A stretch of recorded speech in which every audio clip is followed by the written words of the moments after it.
ეს იოანეს სინელის კლემაქსის ტექსტის შემცველი ხელნაწერი წიგნია. ფილოლოგიური ხასიათის ძეგლის მნიშვნელობასა და შემადგენლობაზე მეცნიერ თანამშრომელი თემურ ჯოჯუა ისაუბრებს.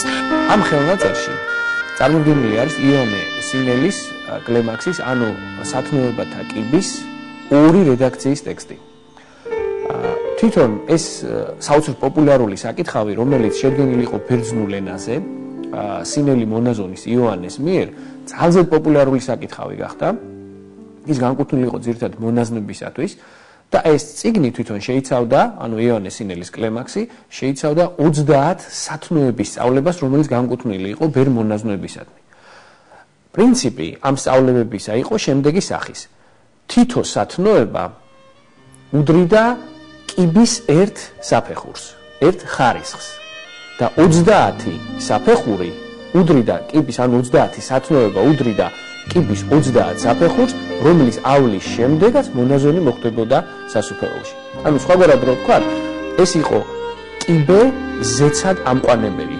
და სწორედ აქედანაც მოდის მისი სახელწოდება, კიბე ზეცად ამყვანებელი, ანუ სათნოებათა კიბე. ტექსტი თავის დროზე ბერძნული ენიდან სხვადასხვა ენაზე ითარგმნა, მათ შორის ქართულადაც.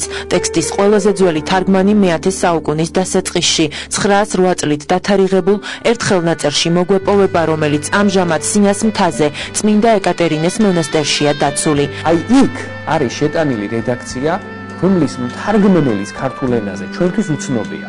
თუმცა ვიცით, რომ ეს თარგმანი უნდა შესრულებულიყო 908 წლის წინა ხანებში.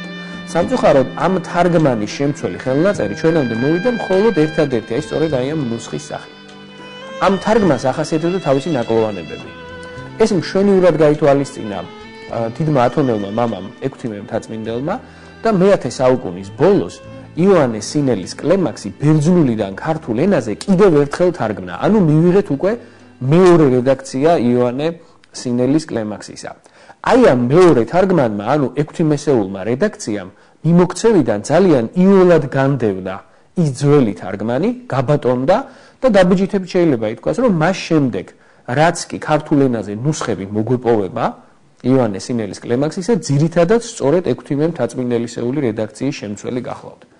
თუმცა, აი ამ გაბატონებული მდგომარეობის მიუხედავად, მე-12 საუკუნეში დადგა დღის წესრიგში საკითხი, რომ იოანეს სინელის კლემაქსი კიდევ ერთხელ ყოფილიყო ბერძნულიდან ქართულად ნათარგმნი. ეს იდეა გაჩნდა ეგრეთ წოდებულ ელინოფილურ სკოლაში, რომლებსაც ჰქონდათ ბერძნულიდან ქართულზე თარგმანის განსხვავებული პრაქტიკა, რომელიც განსხვავდებოდა ექვთიმე მთაწმინდელისეული თარგმანისაგან. მართალია, ამ ექვთიმე ბერძნულში ძალიან კარგად იყო გაწაფული, მაგრამ ის თარგმანის დროს მისდევდა არა ძირითადად ბერძნული ენის სტრუქტურას, არამედ ცდილობდა ეთარგმნა იმგვარად, რომ თარგმანი მორგებული და მისადაგებული ყოფილიყო ქართული ენისათვის. და შესაბამისად, ვინაიდან ქართული ენის კონსტრუქცია ბოლომდე ყოველთვის არ ემთხვეოდა ბერძნული ენის კონსტრუქციას, ამიტომაც მას ამ თარგმანში შექონა გარკვეული ცვლილებები. ამითი ქართული თარგმანი ცილდებოდა ბერძნულ ტექსტს. აი ამ ყველაფრისაგან განსხვავებული დამოკიდებულება ჰქონდათ ელინოფილებს.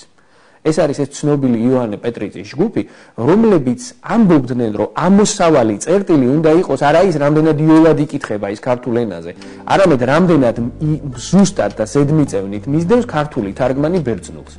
ამიტომაც ელინოფილებმა მესამე თარგმანი, ანუ მესამე რედაქცია იოანეს სინელის ტექსტისა შექმნეს. ეს ტექსტი ერთ-ერთი უიშვიათესი რედაქცია გახლავთ, რადგან მან ჩვენამდე ერთი ნუსხის სახით მოაღწია. ყოველ შემთხვევაში ასე ითვლებოდა მე-20 საუკუნის პირველ ნახევრამდე. აი ამ ხელნაწერს დასაწყისში დართული აქვს ექვთიმე მთაწმინდელისეული ვრცელი ანდერძი, საიდანაც ვიგებთ, რომ აი ამ ხელნაწერ წიგნში წარმოდგენილი არის ექვთიმე მთაწმინდელისეული რედაქციის შემცველი ტექსტი.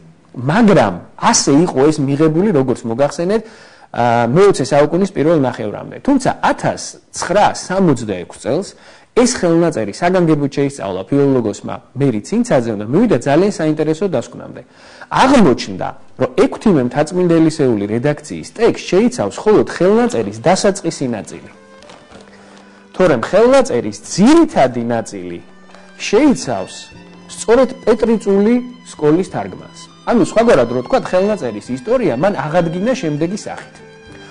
ამ ხელნაწერს დააკლდა ფურცლები თავში და ბოლოში და ამ ხელნაწერის განმაცხოველებლებმა გადაწყვიტეს, რომ ეს დაკლებული ფურცლები გადაეწერათ და ხელნაწერისათვის თავში და ბოლოში დაერთოთ.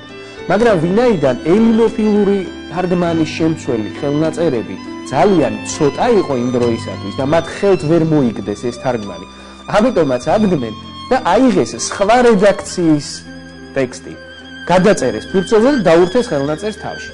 შესაბამისად აღმოჩნდა, რომ ჩვენ გვაქვს აი სწორედ ის ძვირფასი რედაქციის შემცველი ხელნაწერი, რომელიც ქრონოლოგიურად ცოტა უფრო ადრეულია, ვიდრე აი ეს ხელნაწერის ერთადერთი, რომელიც მანამდე იყო მიღებული ერთადერთი ნუსხა იყო ამ იოანე სინელის პეტრიწული რედაქციისა. ამის შემდეგ დაიწყო ამ ხელნაწერის სწავლა ფილოლოგიური თვალსაზრისით და მან ბევრი ძალიან საინტერესო და მნიშვნელოვანი ინფორმაცია მოგცა აი ამ პეტრიწული სკოლის შესახებ და იქიდან გამოსული თარგმანების შესახებ. ამ და სხვა საინტერესო საკითხზე საუბარს მეცნიერ თანამშრომელი თემურ ჯოჯუა შემდეგ სიუჟეტში განაგრძობს.